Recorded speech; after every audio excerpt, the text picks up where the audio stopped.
This is a 1960 Plymouth Fury hardtop, the Golden Commando 440, which I do believe to be a 383 under the hood.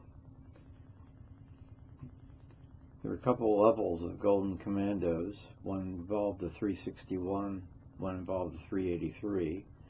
Notice the air conditioning compressor there. So this car has air conditioning.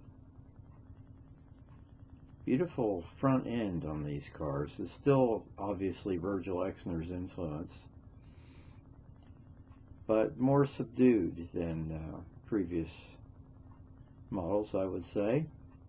Nice swath of color there in front of the front wheels, and there's the pod there where the instruments resided. Very futuristic. I think that was the intent, to make it almost look like a spaceship. In fact, I would refer to this as a car that belonged on a space-oriented movie.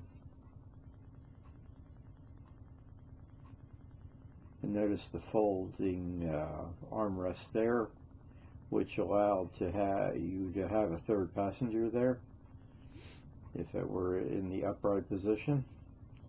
Beautiful blue upholstery, very, very nicely trimmed, very fresh looking.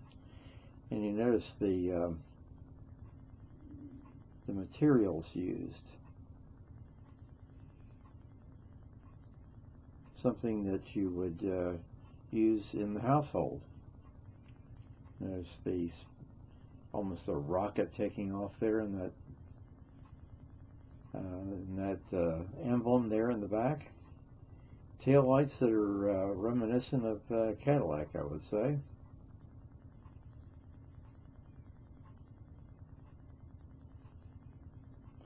Beautiful chrome, beautiful paint. Very nicely done.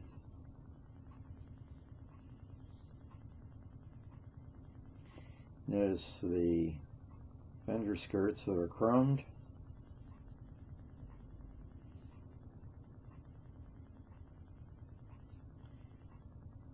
I finally remembered the show, the Jetsons.